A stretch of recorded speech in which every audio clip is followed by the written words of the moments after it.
When I mention a theme identifiable from just two notes, you might immediately think of this one. Here are the first two notes of another theme you might be able to identify even though it is the same interval of a minor second. This next example is a little less well known. Before discussing those examples, we need to talk about themes in general, since a theme is not merely a series of pitch intervals nor a single iteration, but rather a theme is an idea, a subjective unit, a cognitive common thread between different possible versions. What constitutes a theme can involve the pitches of a melody as well as rhythm, meter, timbre, and harmony as contextual touchstones. To understand the importance of rhythm and meter, let's start with this iconic theme from Beethoven's Fifth Symphony.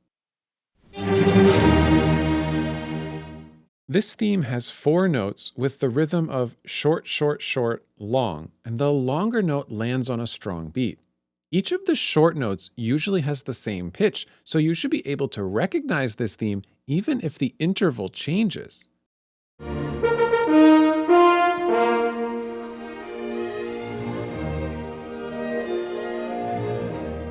However, it would probably be less recognizable if you kept the notes and shifted the rhythmic and metric context like this.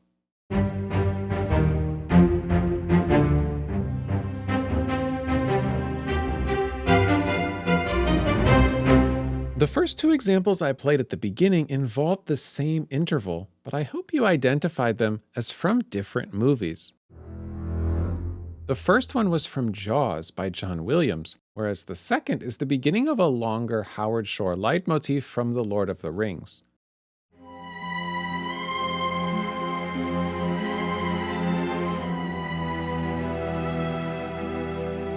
One reason you should be able to distinguish their character has to do with the timbre, because the Jaws theme is more commonly associated with low strings, whereas the Lord of the Rings theme is usually in a higher register on violin or oboe. But they also have different harmonic contexts.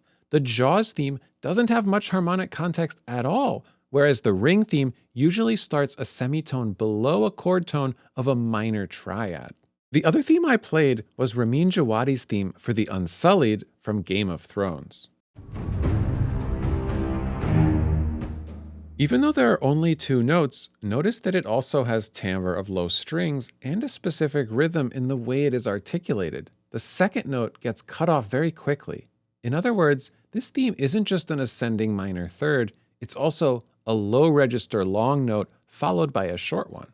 If you change the interval but maintain that articulation pattern, it should still sound related to the main theme.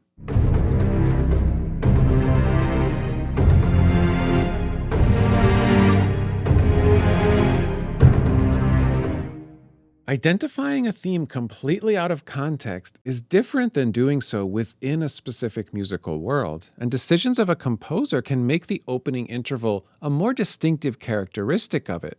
Bear McCreary does this in his score to Rings of Power by making his main themes each have a distinctive interval at their beginning. When I'm watching that show and I hear a minor seventh, I expect it to be the beginning of Galadriel's theme, as opposed to hearing a major seventh, which usually starts the theme for the stranger, and so on. If you're composing a score, you can make individual themes more distinguishable by using different starting intervals for each one, but I think people too often discuss intervallic content at the expense of rhythm, meter, and timbre.